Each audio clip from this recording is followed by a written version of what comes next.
It's the Lekker Rugby Pod, only on Megaphone Rugby. Harry, you said, can Quesada get Italy to 3 wins? Tell me about Quesada and what their targets and goals might be. Quesada's, would be a guy you'd like, MVA, because he's talking down Italy's chances. There's, like, oh, we were really lucky, that whole draw against the French. That's not going to happen, another time. We should lose every match. Wales is a proper rugby nation. We're not even really a proper rugby nation. So he's doing everything you'd want to do in his scenario, which is to try and get up. Basically, what I would say is in all coaches in all countries and all teams, you're just saying, did I get better? Six Nations it's just a benchmark. You can look at it. There's no way around it. There's no hiding. Can Ireland get any better? Probably they just need to be about where they were, plus a little bit. The French have to get better. England has to get better. Scotland probably gets worse. I don't know. And then you look at Italy and you go, so you won two and you drew one. What's better? It's winning three. Why does it sound so outlandish to say Italy will win three? Because it's unlikely to happen. So I think that's the question. Beyond that, no one's going to, pile on Quesada if they only win one. If they're not the wooden spoon, that's probably a success. But it's interesting being wooden spoon 18 times out of 25. It's interesting to think, what if you became a mid-table? Would that put pressure on Townsend finally?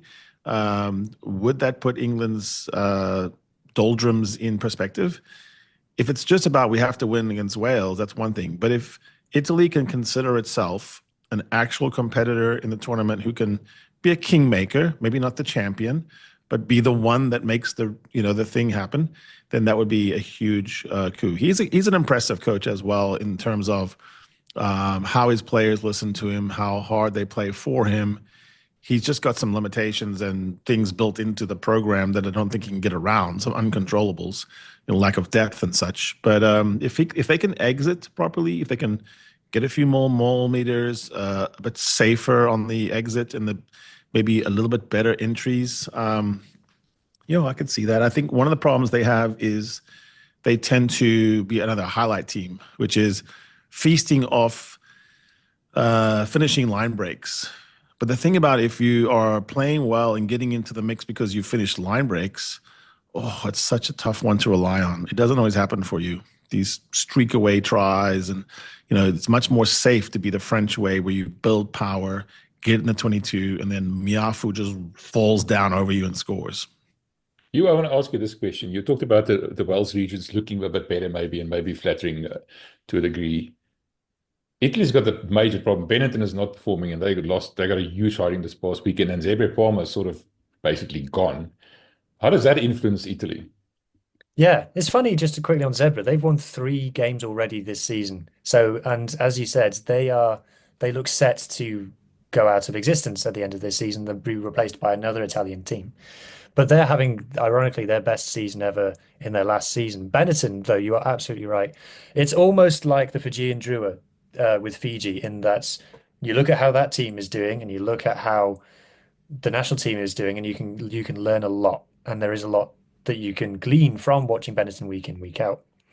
I do a weekly URC podcast, and we've said, look, Benetton should be doing a lot better. They're another one where they're not short of funds. There's a famous Italian saying which is, "You wanted a bike, now pedal," except they say it in Italian. And Hopefully.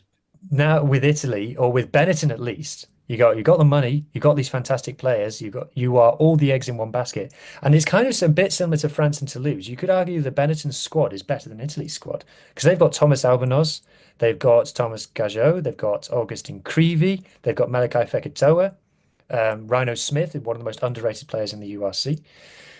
They're fantastic, yet the tunnel vision, the white line fever that they are capable of getting is outrageous.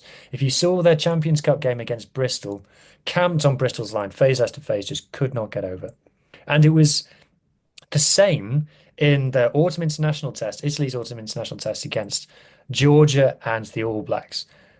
Italy should have scored 1 or 2 tries against the All Blacks in that game more than they did. In the end, they got almost a fluke try. Melancello picked the ball out of nowhere around the length.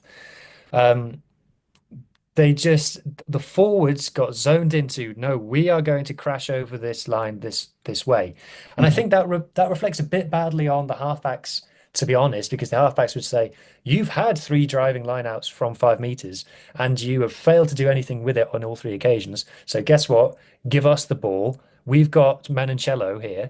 We'll see if we can do something with him because he's our genuinely world-class player. And for whatever reason, they just haven't been doing it. And it was very frustrating. The Georgia game, it was so weird. I did a whole thread about it. The most one-sided statistics in terms of possession, territory, carries, whatever you like, in favor of Italy to win the game by a score, for Georgia to be winning the game for the majority of that fixture. So there's concerning signs there. And the question of, can Italy win 3 games in the Six Nations? In order to do that, this Six Nations, they will have to beat Wales. They'll also have to beat Ireland, which they have done in the past, and I think they're playing Ireland in Rome. So you think, oh, that's not impossible. Then they have to beat France. That shouldn't happen.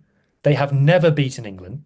Never. They're the one team that have not beaten everybody in the Six Nations. And they have to beat Scotland, which they did last year, but this year they're playing them in Scotland. So it's starting to feel like maybe that Wales match is the only one that realistically we should expect to win. And I think they should expect to win. And that's a different kind of pressure of Italy have never been the team like, you should win this game. And if you don't, it's a failure.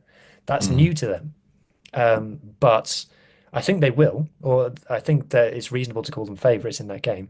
But other than that, to see where their wins are going to come from, I think until they knock over England, they won't become that mid-table side. They need to beat England, which I think they should have beaten England last year, but just let it slip.